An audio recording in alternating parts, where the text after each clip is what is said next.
Welcome to Drinkin Bros, presented by BlackRifleCoffee.com. Hi, Ross. Hi, how are you?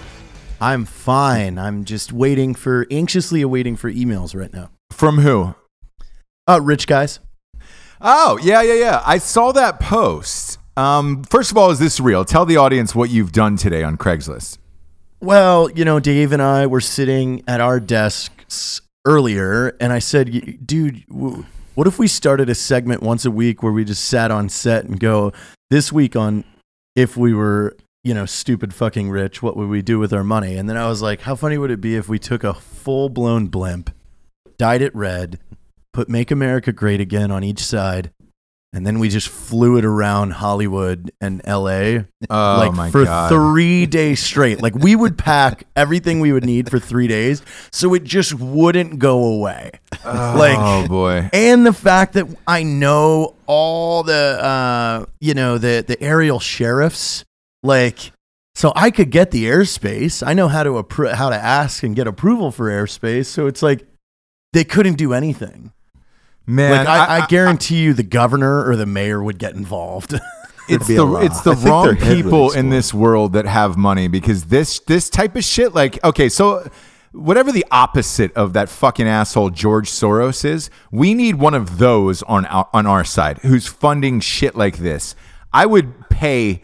Oh man, I would I would murder somebody to get that done. I just want to see that thing in the sky above LA for 10 days. Because for 10 days, here's the thing about LA that a lot of people don't understand. For as liberal as they are whores, absolute whores for money. If you paid the right amount of money, they'd let you do this for weeks on end in LA. They really would. Oh, city would be like, sorry. I would just loiter right up at the hills and right at the entrance of the valley. So it's just, especially get real in there during rush hour. Oh, just so they have to stare. I would cut the engines and we just float with the wind.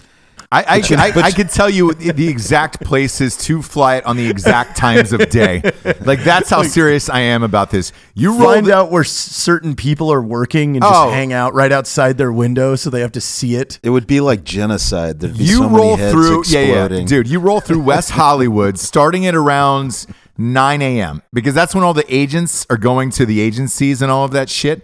And then you slowly move that bitch down Santa Monica right into the Pico area above the Fox lot. For lunch, for everybody doing lunch. For lunch, for all the cast, all the crew. Then you loop that bitch up to Burbank right around the 2 to 3 mark.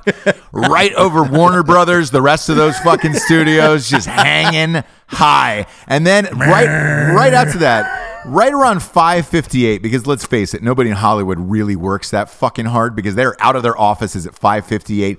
Then you shoot that bitch over in the Hollywood Hills. That's when they're starting to come home. They're coming home to those gated mansions with the fucking wall around it that they don't want Trump to build, that's built around their own house. Then you start to slowly fly it down that fucking thing. Then you go into the valley, you go into Brentwood, you go into Bel Air, and then you keep it in Beverly Hills for the night, just so all of the sushi restaurants that are way overpriced, I would put lights on it too, so it lit up at night, like just this glowing red glow, blimp. Just so yeah, and then at around 3 a.m, we would just roll back to Paris, land, refuel, dump the bathroom bucket, and then just jump back up in the sky for 6:30 rush hour. This is a reality TV show. You need to have the Google Maps car driving around underneath it, recording everyone's reactions. Call it Triggered. Why I think this would be so funny is because if you were able to keep this thing in the air 3 days, the stupid shit that they would be doing to try and get it out of the sky. Oh yeah. Dude. Oh yeah. It would be legendary. But here's the thing. You personally are friends with somebody. We can't say his name on air, right? Jared? No, we won't. All right. But I can vouch for Jared on this. Jared's personally friends with somebody in one of the big departments there in LA. That we were at a bar one night and you're like, dude, I can get my buddy to high beam us right here at this bar from a helicopter. Sure enough, that went down in the middle of the Sunset Strip at peak hours. It was 10 p.m. And literally this entire table got beamed right on Sunset. People were going ape shit. Jarred was a goddamn legend that night. So that's the thing is we'll also fly. We'll fly with our own escort birds too. That way, if they do get creative enough, and some weirdo is just going to run a Cessna into the blimp, we'll be able to get rid of them before, and that would just be the funnier celebration of every time they tried. We had already planned 2 steps ahead. Oh man, it'd be so good. Suicide Cessna. Yeah, Kid Rock is blaring out of there with fucking Nugent right behind it on repeat. Well, I know. I think our buddy Danny is tweeting my Craigslist ad to Kanye West right now. That'd be great. Kanye's down for the cause, man. He ripped the mic out of Adam Driver's hands on SNL Saturday night. Went on his Trump raid. I mean, he was. Did you hear that? What was? I haven't watched it yet, but what was Adam Driver like? What was Adam Driver talking about? Adam was a Marine. He was hosting. He didn't say anything actually. He was just saying good night to the audience. And cool. Kanye grabbed the mic and just said, "Hey man, I think everybody needs to go easier on Trump. Everything he's doing in this country is amazing. Everybody's working together. He's really keeping America great again." And SNL lost their mind and cut the feed. They cut it. Yeah, they cut it. And he was wearing his MAGA hat. He was wearing his Make America Great Again hat. Oh, it's so good. Yeah, and Kanye alleges that the producers, before the show started, urged him not to wear the hat on there. And he said, fuck you guys. Of course they did. Yeah. Amazing. But hey, we've got 2 voices on the show. Who do we have in studio today? We've got Jason Ross and Jeff Kirkham. Yeah. Look at that. How are you guys? And Jason's got some words for you, Ross. We good. I'm just off the back of spending some quality time with When Darkness Falls, Mr. Ross. And how great is that? I'm pretty randy. Thing, by the way? I'm pretty randy right now because I spent some times with St. James and the crew, and. Yeah, just wrap that up, and Jeff, we're here with Jeff Kirkham because he and I just finished our own novel. Not nearly as many mentions of dicks in our novel. Sure, try to keep it to a minimum. Three versus 3DM 30. Yeah, it's 3DM in a thriller science fiction. So that's awesome. They try and keep it to 3 dick minimum. Yeah, what's the name of your book? Black Autumn. You have to say it with a gravitas, though. Black Autumn. There we go. Autumn. I dated a Black Autumn once in college. She was great. She was great. Did she change colors in the fall? No, it was out of season. So she left me out on a limb. God damn it, I'm on fire. Jesus. Have you guys ever written a novel together? No, this is the first one. This is first for both of you guys. First novel for both of us. Yeah, we'd both written a couple of books prior, but nonfiction. They were nonfiction. So, well, when does the book come out? Tell the audience when the book drops. Come out yesterday. Oh shit! So congratulations! So it's available everywhere. Amazon, all that stuff. Yep, Amazon, BNN. Yeah. Awesome. What's describe the novel for us? So Jarred said it was a science fiction novel. It's a post-apocalyptic thriller. So what we did is it actually, like all great books, started over more than one glass of whiskey, and Jason and I talking about, it was one of those moments where he said, "Hey, you've been in the post-apocalyptic world, Jeff. You've seen it. How do you think it would happen here in the U.S.?" And of course, it was like, "Well, I'll tell you how it's going to happen." And a little bit while later, Jason basically said, "Man, we should write all this stuff down. This could be a good book." And I was like, "All right, let's do it." And 3.5 years later, 3 years later, Black Autumn is now getting published. Wow! And every chapter after the first couple begins with our Drinkin Bros podcast. So we asked the question, what would Drinkin Bros do? What would it become in the apocalypse? What would happen if with JT at the helm? What would Drinkin Bros become? JT super slammed during the apocalypse. Yeah. So in the story, I obviously have radio equipment knowledge and know how to do communications and build my own mobile and transmitting unit, and I'm like the pirate radio of the apocalypse. So every chapter after the third chapter begins with my update of just broadcasting out to everybody of what's going on. Yeah, Drinkin Bros radio in and tell them what's going on in the world. He blasts it out in total contravention of the FCC. They're trying to cruise missile his ass throughout the book. Normal Drinkin Bro shit. Sure. But it's the first time Drinkin Bros has been featured in a book. That's fucking rad. Well, I'll definitely pick up a copy. Is Amazon your preferred choice? Is it Barnes & Noble and Books A Million, all that stuff?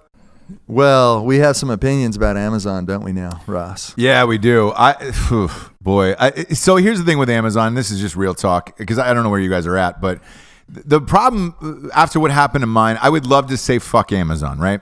But you can't. 90% of book sales come from Amazon. So you have to play ball with them, essentially. Look, it's a lot like the Alex Jones thing that he's going through. Like, you want to have a huge show like he has, you still need access to like Apple. Like if for whatever reason, somebody took Drinkin Bros podcast off of Apple, that is where 93% of our downloads come from. We would be fucked.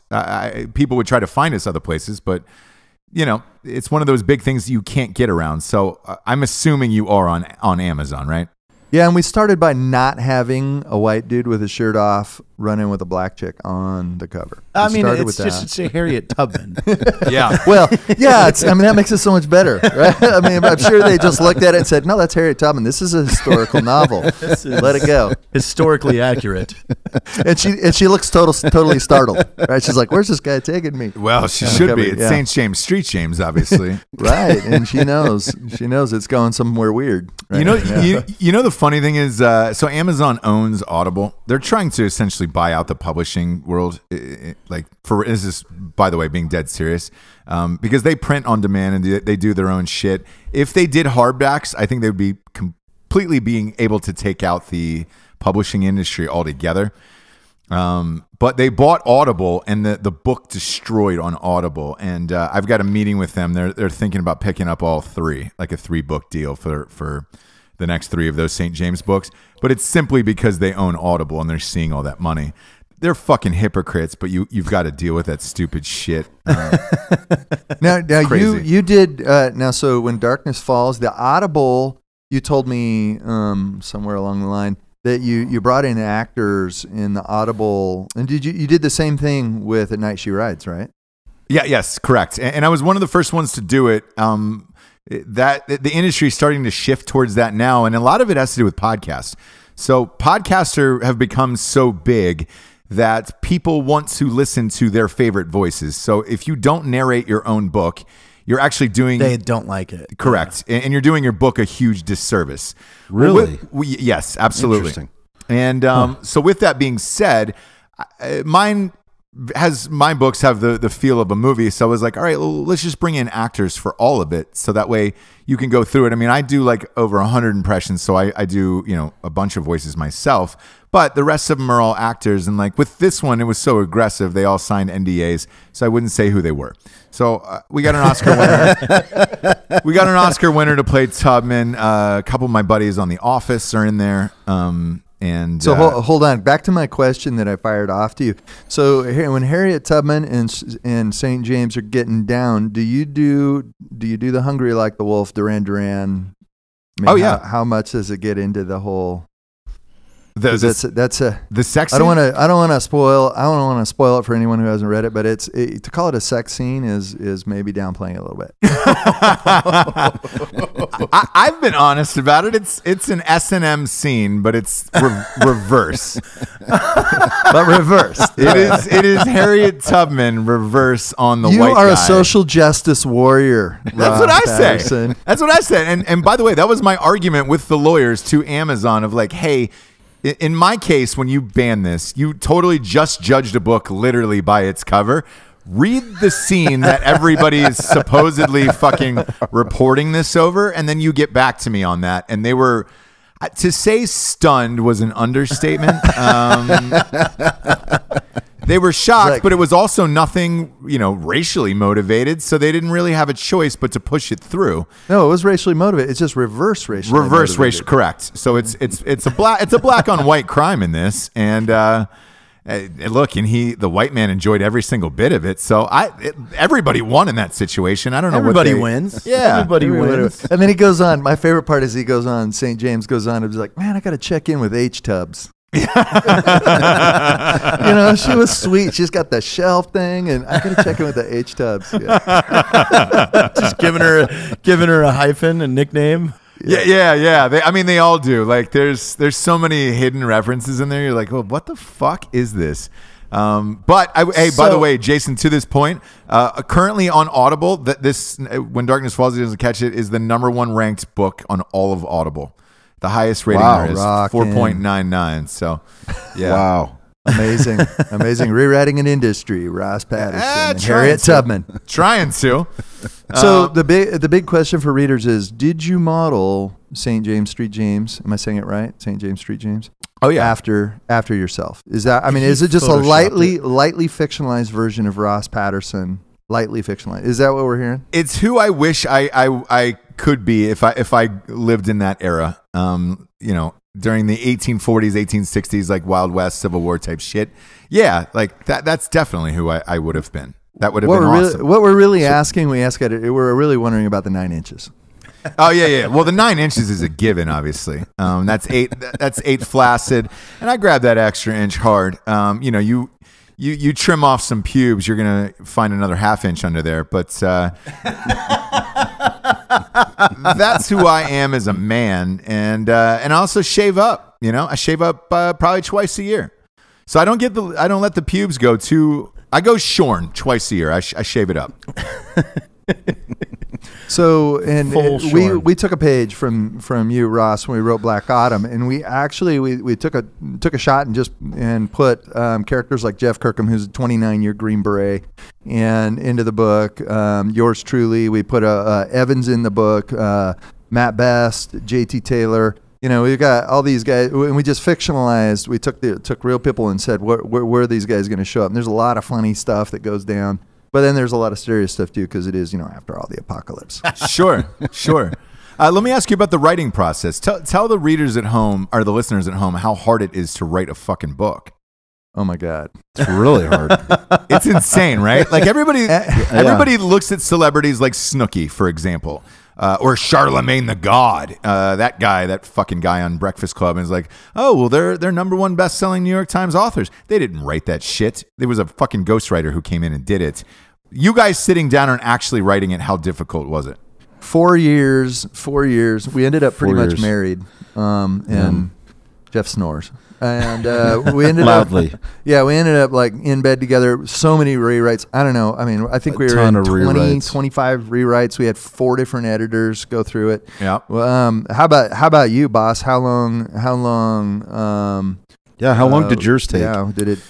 I'm an anomaly. Like I don't really count because I write professionally. Like so. And this is not even to be an asshole. Like I have it timed down to a page count every single day. So as long as I hit that page count, I can tell you when I'm going to finish projects. So When Darkness Falls took me 60 days total. Oh my God! But the rewrite process of it was probably another 20. And then, you go through these spell checks, which are just fucking endless because that's the last thing you want to hear is, what's your page goal a day for writing? So writing novels or books is anywhere from 5 to 10. If I'm writing screenplays, it's 8 to 12 a day. 5 to 10. Do you know your word count for When Darkness Falls? Yeah, they usually range right around 65,000 words per book. That's about what you can get away with for books of comedic fiction, somewhere in there. You don't want to go too long and I feel the same way, and so does Jared, about comedic movies, where I don't think you should go past 90 minutes for a comedic movie. Yeah, we're running 120 to 130,000 words, so we've got that going for us. But it's a thriller. Our book's a thriller, so page turner kind of fiction about the apocalypse. Other things that just keep happening. Look, if it's not a straight comedy where you're trying to keep the audience laughing on every single page, that word count is where it should be. I mean, Penguin or somebody like that would probably come in and knock it down to 100,000, but that's about it. So you're in that wheelhouse. Like that's a good range for something like that for sure. So in the third one, can Ross die of something super fucked up? Like he gets leprosy gangrene on the dick? Gangrene of the last 3 inches. Yeah. Gangrene. And he has to keep cutting it off. He has to keep cutting more off. Yes. But he's the only one that can do it. Yeah. Oh, God. Could you imagine if you had to cut off your own dick inch by inch just as time went on? You're like, you don't want to take too much. Or You what want if to it get was all like- the gangrene, but you don't want to take It too was like much. once a year. Well, as a man too, you sit there and you're like, yo, man, I should probably keep like 2 or 3 inches left of this dick in case it might work one day. You know? It's a very difficult decision, like twice a week that you have to make that. So Yeah. All you have is you don't even have like an axe or a saw or anything. It's just kind of like a cheese grater. Oh, God. That's horrible. That is horrible. a file. I mean, Yeah. I mean, Jason, to put this in perspective for you, like I won't even get a vasectomy just in case I might, like at 70, want to drop a child in somebody. You know? that's very St. James of you. Yeah, look, I think my wife will pass on at some point. I'll still be alive, and I want that option, like Mick Jagger. You know, he just had a baby at 75, and he knocked up this 28-year-old ballerina, and it's like I want that option on the table that I could knock up a Brazilian and then have this kid living in the fucking jungle somewhere. You know, being awesome. Well, and then later, as you continue to live to be 186 years old, you might end up not saying will, but might end up having sex on the coffin of your son. Yeah, exactly, and that's what Could happen. I want that option left on the We table. won't say with whom Yeah, we won't. because it's We won't. spoiler alert, but You know, maybe you will. Maybe it just, you know, it will go backwards once we reach a certain point. So you could have one of your kids completely dipped in gold and killed. Oh boy, look, we'll see. Time will tell. You never know in this life. But you know, if one of so your my wife, who's literally the exact opposite ethically and creatively as Ross Patterson, she saw the book. She sees the book on my desk and she's like, "What is that?" I'm like, "It's Ross's book." And she like rolls her eyes. I'm like, "Hold on, let me read the prologue." And I read the prologue to her, and it's super short, and it's like St. James. You're gonna get us grounded from your house again. I know. I'm gonna Like get you- every time Jason gets us like, hey, they're grounded for a year. They're not allowed up here for a Yeah, year. and Ross is like on a 2-year program, but and she didn't even catch the part where you smashed and you were doing stand-up comedy. So I read it to her. I read her the prologue, and she says, "Okay, that's badass." yeah, right. That's what I said. Absolutely hysterical. Yeah.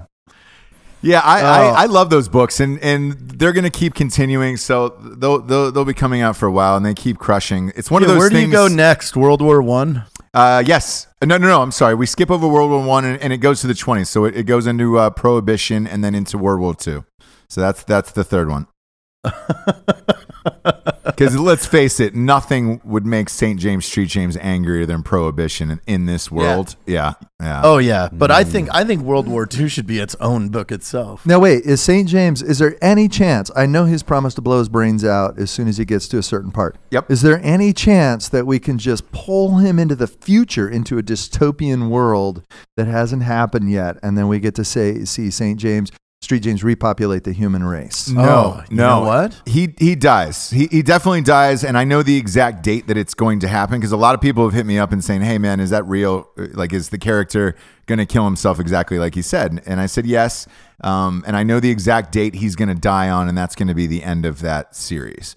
But then time travel. Then time Yeah, travel. but what if he wakes up in an afterlife and now he has to repopulate? An alternate There you go. reality. Yeah. That would be very Matrixy, and I don't do it. I'll just write something else. What? Oh. I'll write something else. But I can tell you this: it's going. I really want to see St. James Street James in space. In space, So right, would yeah. I would like to see Machete in space, Colonize but Ron Mars. Rodriguez wouldn't let me do it. You know? Be like the Moon Men with Edgar Rice Burroughs. Oh yeah. Who's your favorite authors, by the way? So what inspired you guys coming up? I like Roald Dahl. Roald Dahl. Yeah. Oh, I thought you were talking Classic. Classic Roald Dahl. I'm just stunned that JT's read your first book. I mean, when he like threw down the whole dipped in gold thing, I'm like, no shit, JT reads. Yeah. Oh shit. Yeah, we probably listened to it on Audible, but whatever. Either I'm like both JT. I great. wrote your radio show parts in Black Autumn, and you totally you have to sign off on these. He's like, yeah, I skimmed them. Yeah, I'm like, it's you. I'm like putting words in your mouth. You say literally, this is JT. Welcome to the apocalypse. I am the alcoholic of the apocalypse. He's like, That's perfect. he's like, and then what you do to other dudes' sisters? And he's like, no, it's all good. It's all good. You know, the fact that he read your first book, you should be swooning, Ross. I am. This is a high I'm honor. honored. I'm honored. Who is your favorite author, Jason? Right now I'm wildly in love with William Forstchen, who he wrote 1 Second After. He's it's another kind of post-apocalypse book. He's an outstanding author. And then man, I've been stuck in the whole reading up everything there is on post-apocalyptic fiction for so long that I've been like locked into that. But I read a lot of historical fiction too. Ken Follett, Wilbur Smith. That's great. What about you, Jeff?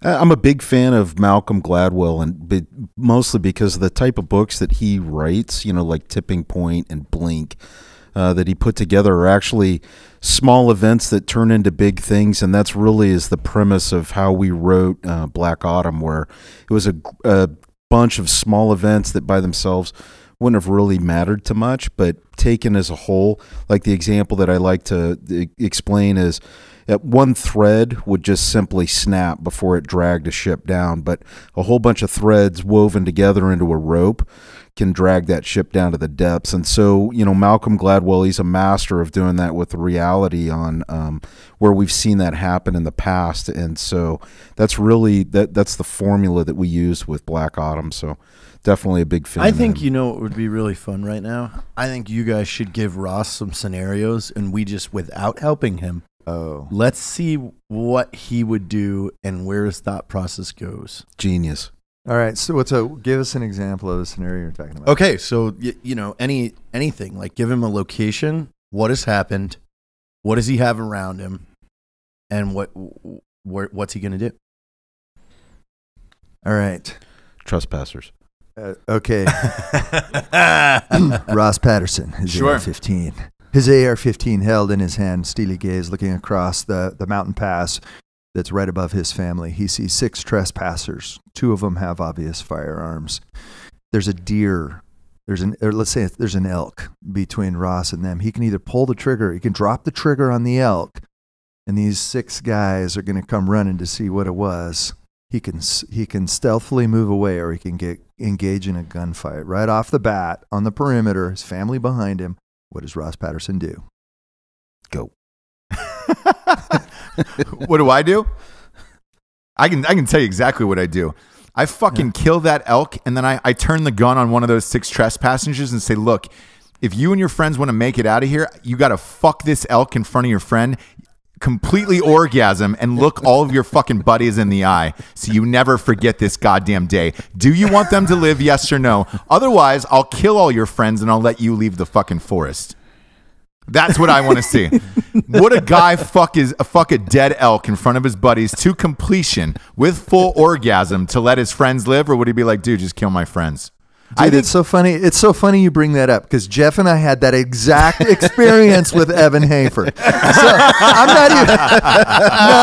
not even making this up. I mean, I wish I were. So I mean, it's kind of a classic. Is real? For real? No, I'm not shitting you in the slightest. We're up in the mountains, and we've got Chad Wade, Navy SEAL, Evan Hafer there, Jeff, myself, a couple other guys, and a bunch of elk come in. We all have tags. We shoot these elk. They're down. So then, Evan had never field dressed an elk before. So we're over there on the elk, and I'm telling him how to do it and walking him through it. And I'm like, okay, Evan, first thing you got to do is kind of get between the legs, and you got to kind of create tension with those legs. You got to kind of lay them down, hold them open, and start with the knife, right kind of where the junk meets the junk, and And otherwise, you're going to cut the guts and you're going to make a huge mess. And so, no, dude, you got to spread those legs wider. No, get your knees in there and hold it open. Hold those up because the elk's laying on his back, right? It's a cow and she's laying on her back and her legs are spread and the elk's kind of going downhill. Evan's on the bottom. I'm like, don't. No, you got to hold them open wider. So otherwise, you're going to poke the guts and make a huge mess and it'll smell like ass. And okay, there you go. No, get in a little closer. All right. And by the time he's in, he's like completely up on this elk. Her legs are spread. She's on her back, and he's going in there with a knife. Now, and I said, now just hold on a second. Let us get some pictures. And he's like, oh, you got you bastard. He said, dude, I was enlisted. I do whatever anybody tells me. And we have it on video. We've got like two guys filming it from two different angles while he like gets in on the, like, no, it's cool. We'll hold the legs for you, bro. Chances for Congress gone. We've got right. When Evan Hafer's confirmation hearing comes up. Have I got a piece of video to show you? Yeah, look, it's one of those things especially after the last couple of weeks that's going on with this Kavanaugh shit. Does anyone want to do that anymore? Does anyone want to run? Imagine Evan, because a lot of our audience members say the same thing. Hafer Best 2024. Let's do this. Let's get it on. After watching what's been going down, holy fuck! I don't know that. People would be outraged after 30 seconds of what they would be able to dig up. Yeah, but you know what? Like, I want to get to the point where, I just admit it and say, well, I have the text messages from her, and it's telling, she's saying, I can't wait for you to get home and spit in my mouth. Like, wow. Like, I want to prove it the other way. Like, yeah. Oh, this girl's telling us that you did this. Yeah, well, here's the things she sent me. We were talking about that yesterday about like it's like me and Evan we're gonna look up the statistic on how much growth what the velocity is of population growth, because he goes, you start looking at that, well, it seems like 50% of one side of the species also wants to have sex too if we're doing this. Probably. So it's like we're again just nailing one side, demonizing it, and then saying the other side is never responsible. I mean, God, I was going down the rabbit hole on Sean Whalen's Facebook yesterday because he made a very distinct post that said regretting a decision is not rape, and the amount of women and people that were saying it was. Like, waking up after a few drinks and regretting what you did is absolutely, I was like, oh my God, this is out of control. Well, and we would call that a thread, right? When we're talking about how the world might end, we would call like this huge gender war at this moment in time, a part of the rope, part of that weakens our society. And now we're politics. afraid to work together. Females and males we're like, whoa, I don't know if I can have a secretary can't in my be in office. the same room without. Yeah, I mean, other it's people. just super dangerous and. We're just saying, oh, this weakens society. Now add 5 of those in a couple of big events, like even a small nuclear device or some really bad hurricanes and firestorms. Add it to a society that's already where trust is extremely low. We're very afraid of each other. We're afraid to even talk about Evan and his elk abuse. We're on a knife edge, ready to jump at each other's throats at a very personal level. I mean, it's the recipe for disaster. Just need one or two more tipping points. And I keep saying social media has not necessarily a lot of people that voice these opinions, when you really peel back the onion, they don't think like that, but they're doing it because they want attention online. Yeah. Because it becomes this fear of missing out when you're on Facebook and you see the people that are the content creators that are getting thousands of comments and all this attention, and then you see your friends from high school that are somewhat popular on the internet getting all these comments and all this attention, and then you realize, like, every time you put something out, nobody, 2 people like it. It's the perfect example of why pure democracies turn into mobocracies and ultimately eat themselves, because the mob is so easily swayed by an opinion. We call that going viral now. Yeah. That all of a sudden, can you imagine if something went viral and the quote unquote social media democracy voted in some horrific law? And the reality is, we've seen this before. We didn't have social media, but we've seen it before where pure democracies were voting in horrible things. And so it's like, No, the system that we've got now is working pretty good as a republic where we can slow things down and get people kind of thinking. But social media has certainly sped it up, and it makes it Well, it all makes the more it easy to vicious. spread misinformation. Well, too. absolutely. and an accusation just becomes a conviction, like That's it. overnight. Yeah. Oh well, we were talking about that. Evan made a joke on a show a couple episodes ago about sitting at a restaurant and listening until you heard a couple near you heard what his name was, and then you send your girl over and she just walks up and goes, "Don't worry, Tom, I got rid of it," and she walks away. Now he'll never recover from that.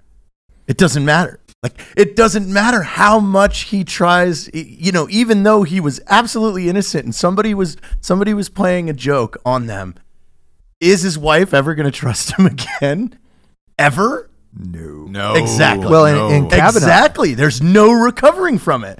And that's how easy it is. and Kavanaugh will never recover from this. No, never. No matter what happens, no matter appointed, confirmed, he's never going to recover. But I think we can assure, though, too, is if he does get put into the Supreme Court, we're going to have a rock of conservative, slow-thinking, meticulous person that's going to be in there, because now he's experienced. I mean, I guess that's what they never think about on the backside. Backlash that's going to happen is because he'll probably get into the Supreme Court, and so now all of a sudden it's like, hey, you guys, you have a dyed-in-the-wool enemy that hates you now for what you did to his life. Yeah. Good luck. Yeah. Have fun. Have fun with that. Good luck. And I mean, we will probably see some, because I've been voicing how much there is no backlash to the accusers. So I had experienced it with a buddy, and it was two adults that were hooking up on the side, but they were both in the military, and they were married. And when they got caught, because one was married to military, the military person was pushing for his spouse to get in trouble through the military. And as soon as that happened, and he was pushing for divorce custody and her to receive punishment, now all of a sudden it wasn't consensual anymore.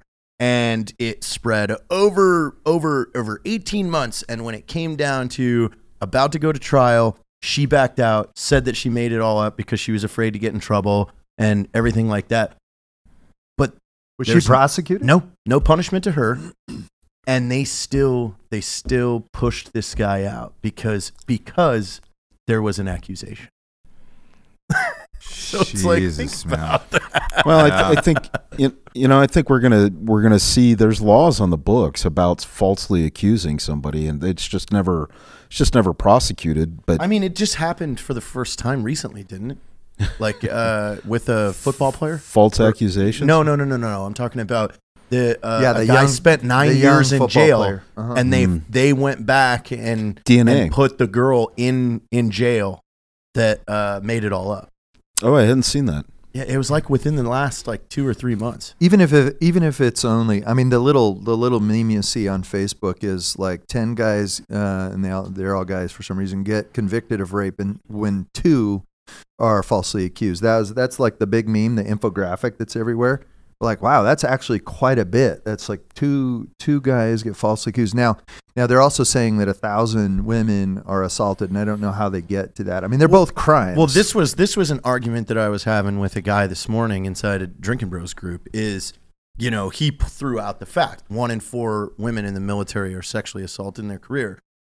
1 in 4 report, but they never redact that statistic when it comes out that they were made up.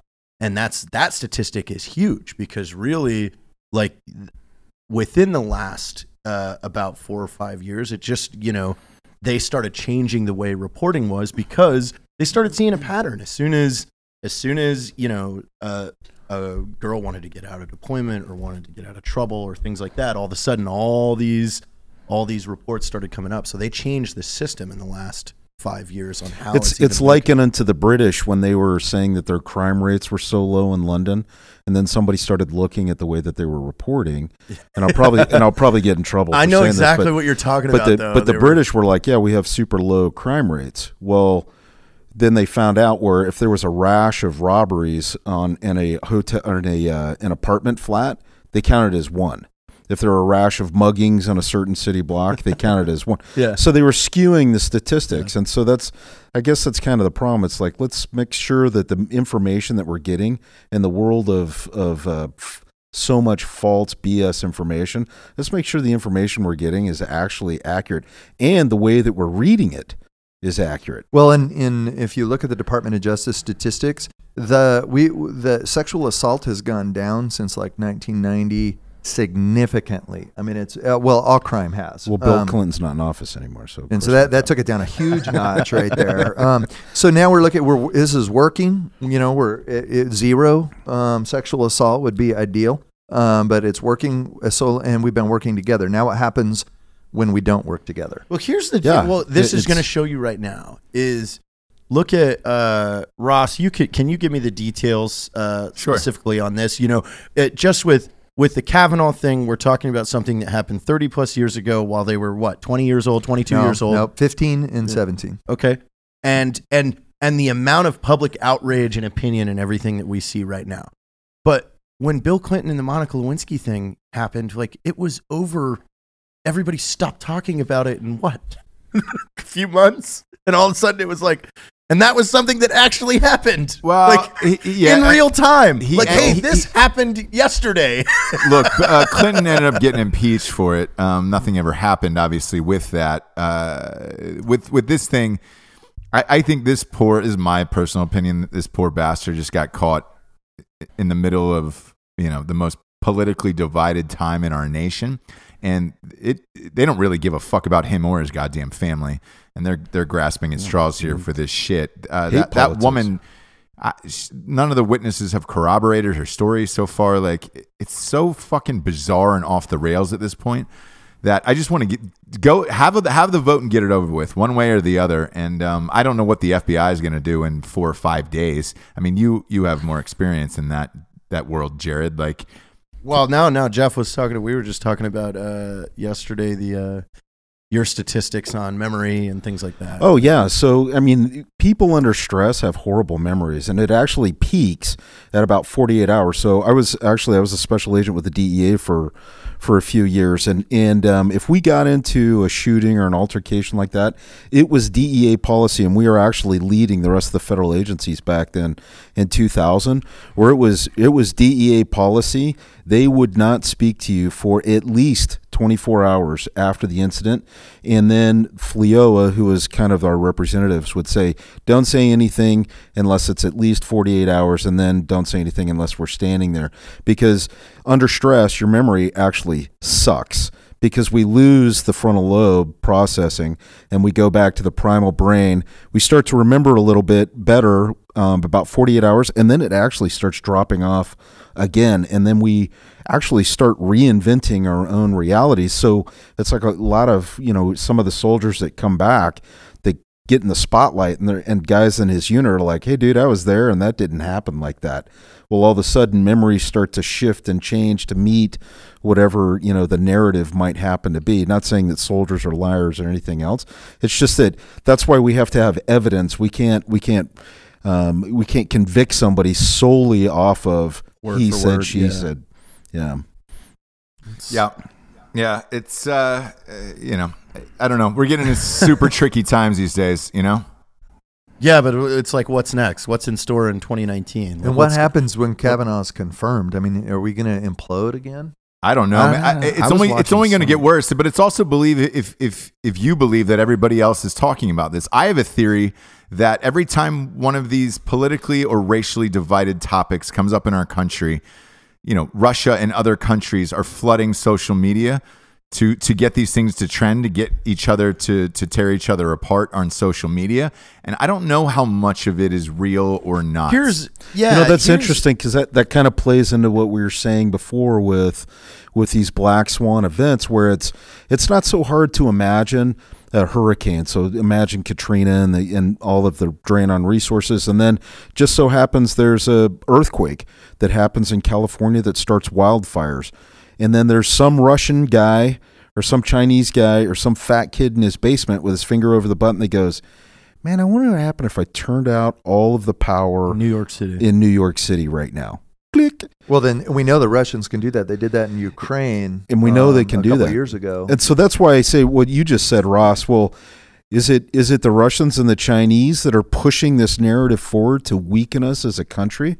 That was the Russians' plan. I mean, if you go back 15, what is it, Ross? 15, 20 years ago, their plan, their original way back when KGB plan was to create division, racial division, gender division. Propaganda. There's a fascinating interview from the 80s of a KGB agent that defected. He was in the India embassy for the Russians back then, and it's fascinating. And he's like, you Americans think that being a spy in the KGB is like being James Bond. He's like, you have no idea what you're talking about. 85% of the KGB budget was towards propaganda. Well, again, it's like that. What I was going to bring up is I constantly see these videos of people being accosted for wearing a mega shirt or a hat or anything like that. Yet I've traveled around everywhere around the country in the last 2 years wearing the Make Coffee Great Again shirt, which if you look at it, it looks like a mega shirt. I wear a gun on my shirt every single day. No one has ever said anything to me. So it's like, where are all these people that are just rolling up and accosting people, like if they see them wearing something or anything like that? I have had that happen one time. Yeah? But it was a Canadian, so I'm not sure if that counts. But I was wearing a hat that had a skull embroidered on it, much like the hat that I'm wearing right now, but had a skull embroidered on it. And I walked past this older couple, and I heard the older gal go, "That is sick." And her husband goes, "He's an American, obviously."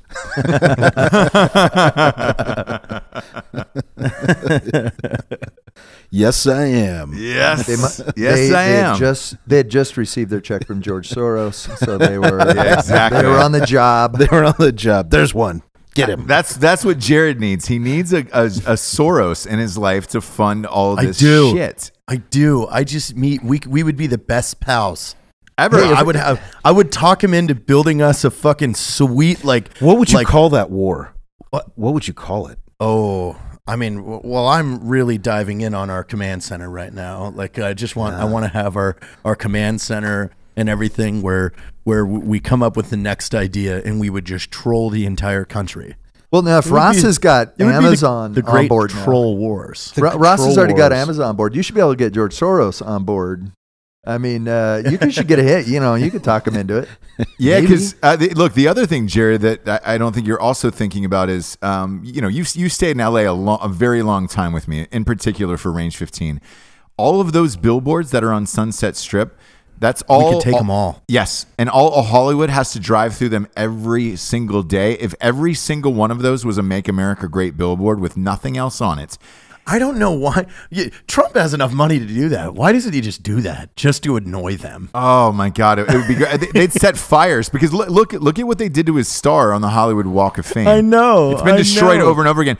People would try to burn but did you see the guy that went out with the vinyl stickers and just replaced everybody's star with Trump's? Yeah. That was hilarious. So nobody knew where the real star was. It was a fucking hunt. It's the troll wars. Yes, you called exactly. it. It's the troll great wars. Troll wars. The great troll wars. I think this is what this is right now. I think we're living in the great troll wars era.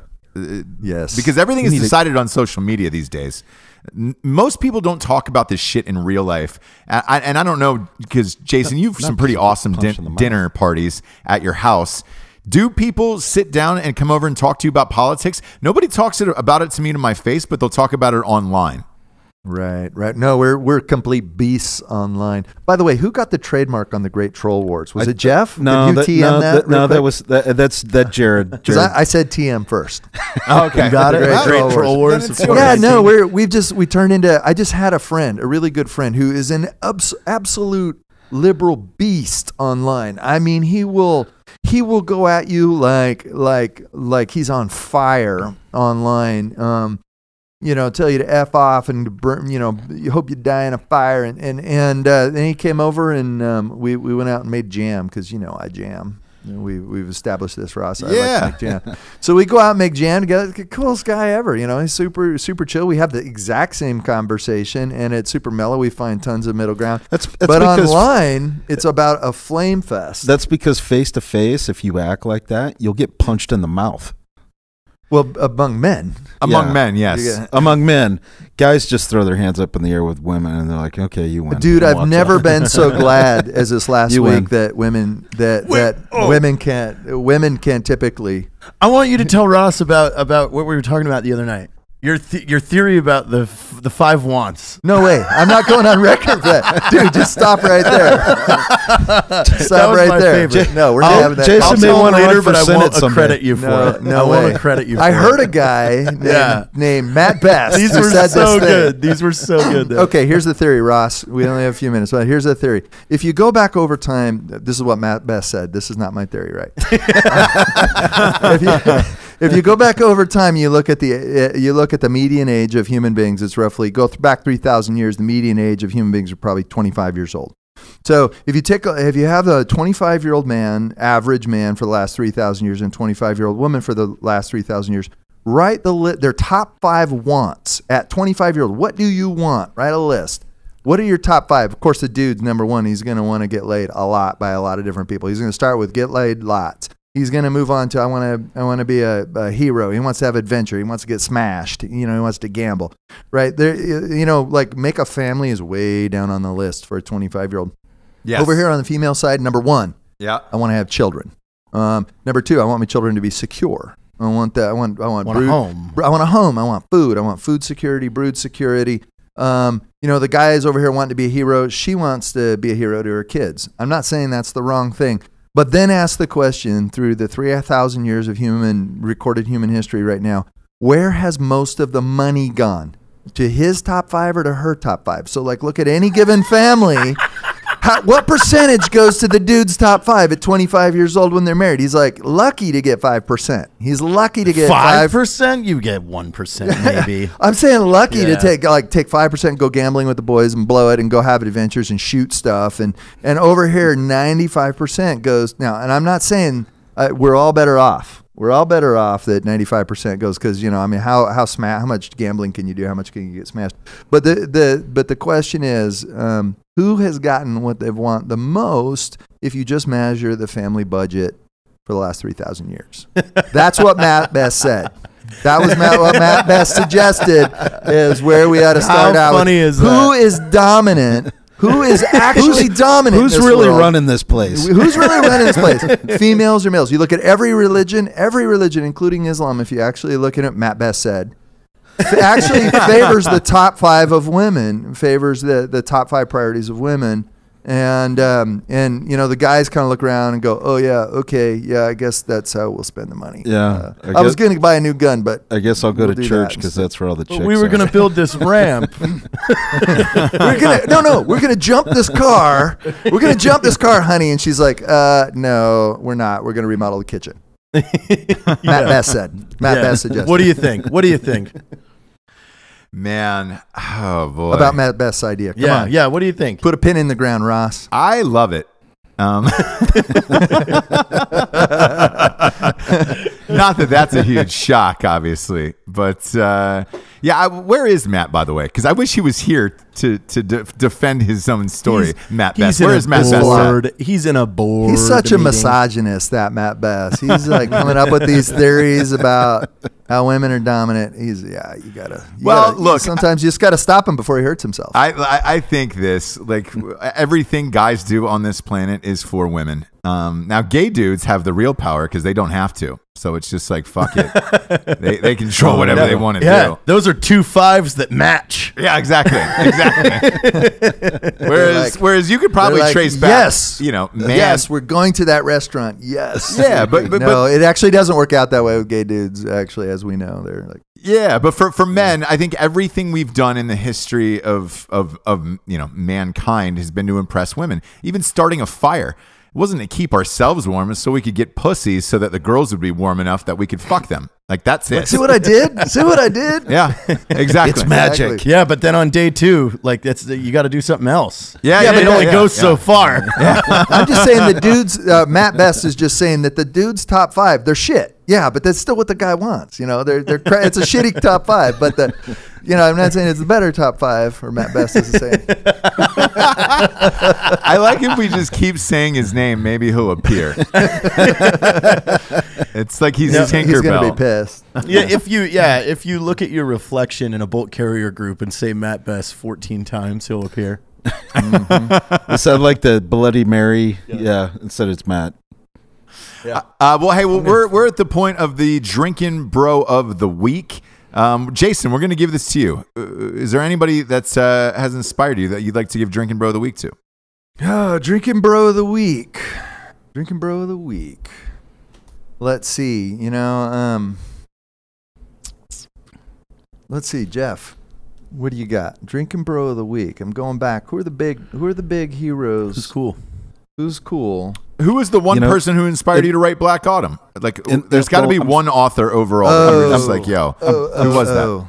Okay. In the spirit of the Troll Wars, I was thinking we could nominate Amazon as the drinking. No, bro. we're trying to get a deal done with. explode. We're like half of us on this podcast trying to get a deal done with Amazon, and more if you add Matt Best. So we're not even going to say Amazon. Drinkin Bro of the week.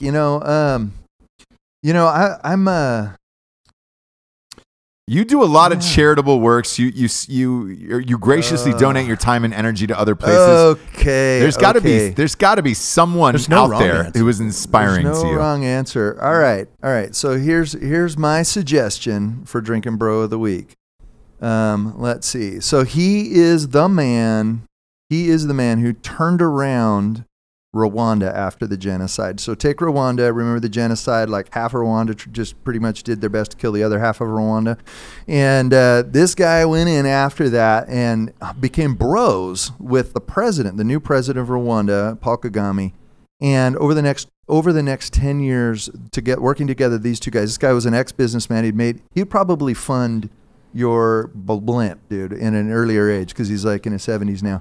But he went in and worked, and they added 12 points to the GDP of Rwanda, turned that around, brought in tons of American pastors, businessmen, and whatnot to turn Rwanda around. His name's Joe Ritchie. He's a total iconoclast. Awesome.